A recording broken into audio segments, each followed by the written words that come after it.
of marginal revenue, we see that the tendency is for the marginal revenue to go down, right? That's the tendency, so it will go down.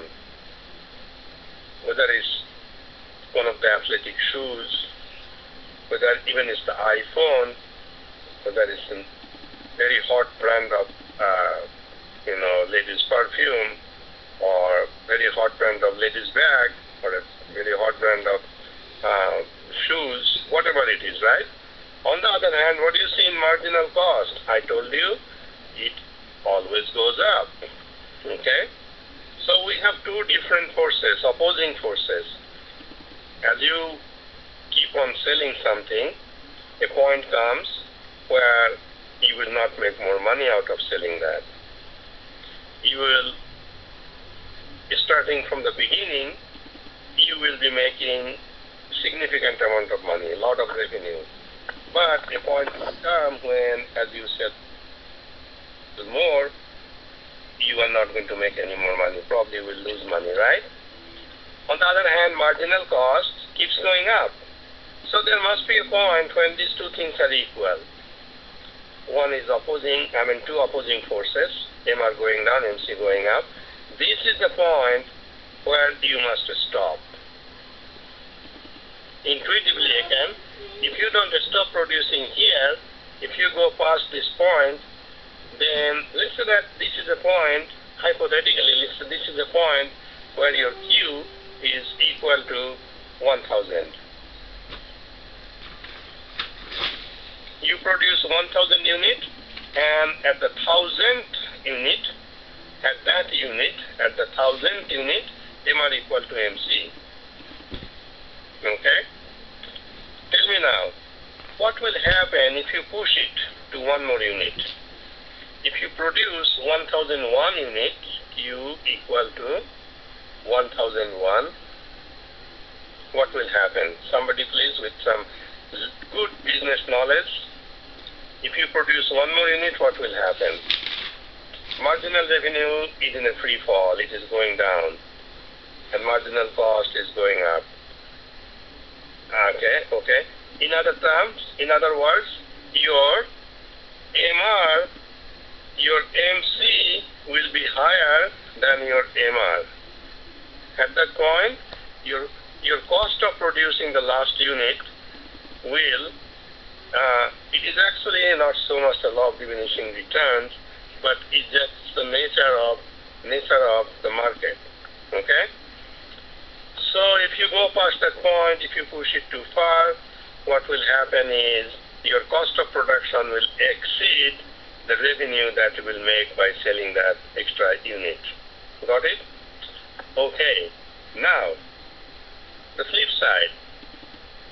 If you stopped producing at 1000, knowing that at Q equal to 1000 you make most profit, but if you stopped producing at 1000, that means you stopped at 9999, what would have happened?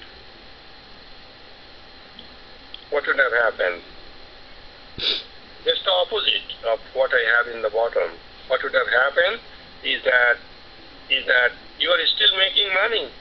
Your marginal revenue is still growing. You're still making more. So at that point, your MR would have been higher than MC. So why stop there? If you do stop there, you are not a good manager. You are not a good decision making. Yeah, that's right. Sean Christensen, MC less than MR or MR more than MC.